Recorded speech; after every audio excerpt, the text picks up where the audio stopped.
വേറെ എന്തായാലും നമ്മുടെ അംബികയും സുമേഷും വന്നിട്ട് പറയുന്നുണ്ട്, നിന്റെ നിന്റെ ആ ഒരു ഫ്രൈഡ് റൈസ് കഴിച്ചിട്ടാണ് ആ ഒരു ശ്യാമളയുടെ ഭർത്താവ് സീരിയസ് ആയിട്ട് വയറിളക്കി ആശുപത്രി കിടക്കുന്നത്. ഇനി എത്രയോ പേർക്ക് എന്തൊക്കെ സംഭവിക്കാനിരിക്കുന്നു എന്നൊക്കെ പറഞ്ഞ് നമ്മുടെ അംബിക കുറേ വായിട്ട് അലക്കുന്നുണ്ട്. അപ്പോഴാണ് നമ്മുടെ അഭിമന്യു കേട്ടോ ആ ഒരു ഫ്രൈഡ് റൈസ് എടുത്ത് ഇങ്ങനെ സ്മെല്ല് ചെയ്ത് നോക്കുന്നുണ്ട്. എന്നിട്ട് അഭിമന്യു പറയുന്നുണ്ട്, ഇതിൽ എന്തോ ഒരു കെമിക്കൽ ആഡ് ചെയ്തിട്ടുണ്ട് ആരാണ്ട് എന്നും പറയുന്നുണ്ട്. അതിനുശേഷം നമുക്ക് കാണാൻ സാധിക്കുന്നത് നമ്മുടെ ആരാധ്യ നമ്മുടെ ആ ഒരു കുക്കിന്റെ അടുത്ത് ഇങ്ങനെ കലിയോടെ നിൽക്കുന്നൊരു രംഗം കേട്ടോ. അപ്പൊ അവരെല്ലാം പേടിച്ച് തുറന്ന് പറഞ്ഞു കഴിഞ്ഞു. നമ്മുടെ അമൃതയും അനഘയും അഖിലൊക്കെ അവരുടെ ആ ഒരു തുറന്നു പറച്ചിൽ കേട്ട് ഇങ്ങനെ ഞെട്ടി നിൽക്കുന്നുണ്ട്. അപ്പൊ അവരെല്ലാം നമ്മുടെ കലാവധിയാണ് ഇതിന് പിന്നിൽ എന്ന് മനസ്സിലാക്കിയിട്ടുണ്ടാകാം.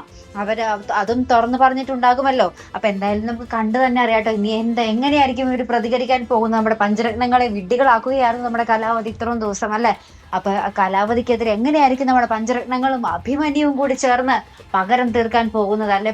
പ്രേക്ഷകർ എന്തായാലും നമുക്ക് കാത്തിരുന്ന് തന്നെ കാണും. അപ്പൊ ഇതുപോലെ പ്രൊമോ റിവ്യൂസിനും എപ്പിസോഡ് റിവ്യൂസിനും ഒക്കെ നിങ്ങൾ മറക്കാതെ ചാനൽ സബ്സ്ക്രൈബ് ചെയ്യുക.